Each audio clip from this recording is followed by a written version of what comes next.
Hebu iangalie hiyo picha hapo juu, afu niambie, je, umejifunza nini kutoka kwenye hiyo picha? Leo nataka tujifunze vitu viwili kutoka kwenye hiyo picha. Kitu cha kwanza, nataka tujifunze kuhusiana na atom, na kitu cha pili nataka tujifunze kuhusiana na element kutokana na hiyo picha ambayo tunaiona hapo. Tunaona tofali. Ukiziangalia hizo tofali ambazo zinavyoonekana hapo zina act as an atom. Lakini pia tunaona kwamba hizo tofali zimeunganishwa na nini? Hiko ambacho kimesababisha hizo tofali kuweza kushikana hapo ina act as a chemical bond. Ni bond ambayo inashikilia hizo atom. Lakini pia huo ukuta wote ambao unauona hapo, huo una act as an element. Ni kama element. Kwa nini? Kwa sababu atom ni chembe chembe ndogo ndogo ambazo zinasaidia katika utengenezaji wa a certain element.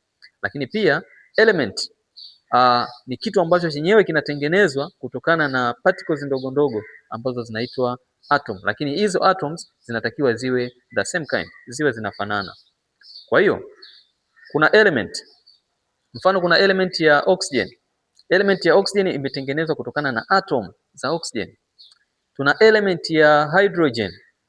Element ya hydrogen imetengenezwa kutokana na atom za hydrogen. Kwa kila element ambayo unaifahamu wewe, ujue imetengenezwa na certain atoms ambazo zinakuwa zinafanana, mwisho wa siku zinakuja kutengeneza a certain element. Kwa hiyo kwa mantikio basi tunatakiwa tuelewe kwamba element huwa inakuwa ni kubwa ukikompare na atom. Atom inakuwa ni ndogo zaidi ukikompare na element. Na by definition ukisema atom tunasema kwamba is very thin particles that can take part during the chemical reaction.